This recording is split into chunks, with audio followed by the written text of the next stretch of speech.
జగన్ చేస్తే తప్పు పచ్చి బూత్ కింద ప్రచారం చేశారు. ఇప్పుడు అదే పని చంద్రబాబు చేస్తే అసలు వార్త రాయడానికి ప్లస్ అది గొప్పగా హైలైట్ చేస్తారు. For example face recognition attendance. అంతకుముందు మామూలుగా వెళ్ళి సంతకాలు పెట్టేవాళ్ళు. ఈ సంతకాల్లో గ్యాప్లు వదిలిపెట్టేసి దాంట్లో మధ్యాహ్నం 2ంటికి వెళ్ళినా ఉదయం 10ంటికి వచ్చినట్టు సంతకాలు పెట్టుకోవడం, ఇది నడుస్తోందని ప్రభుత్వం దాన్ని సరిచేయడం కోసం అని చెప్పి థంబ్ ఇంప్రెషన్ పెట్టింది. అక్కడ వేలు ముద్ర వేస్తే ఆ టైం రిజిస్టర్ కావడం.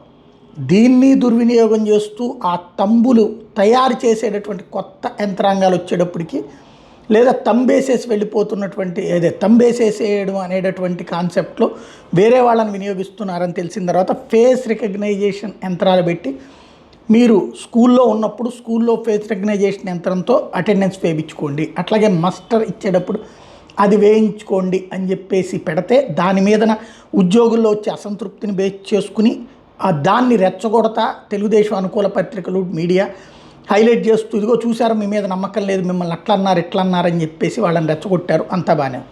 ఇప్పుడు తీరా చూస్తే ఆంధ్రప్రదేశ్ రాష్ట్ర ప్రభుత్వం కూడా ఉపాధ్యాయులకి అదే ఫేస్ రికగ్నైజేషన్తో పాటుగా సెక్రటేరియట్ ఉద్యోగులకు ఫేషియల్ రికగ్నైజేషన్ అటెండెన్స్ తప్పనిసరి చేస్తూ ఉత్తర్వులు ఇచ్చింది. అంటే ప్రభుత్వాలు మారిన విధానాలు అవే. ఆ విధానం ఏంటది? జగన్ చేసింది కూడా కేంద్ర ప్రభుత్వం ప్లస్ రాష్ట్ర ప్రభుత్వం సిస్టంలోకి తీసుకురావడానికి. అప్పుడు దాన్ని నియంతృత్వంగా చూపించి ఇప్పుడు దాన్నే ఆచరణలో పెడుతున్నారు అన్నమాట.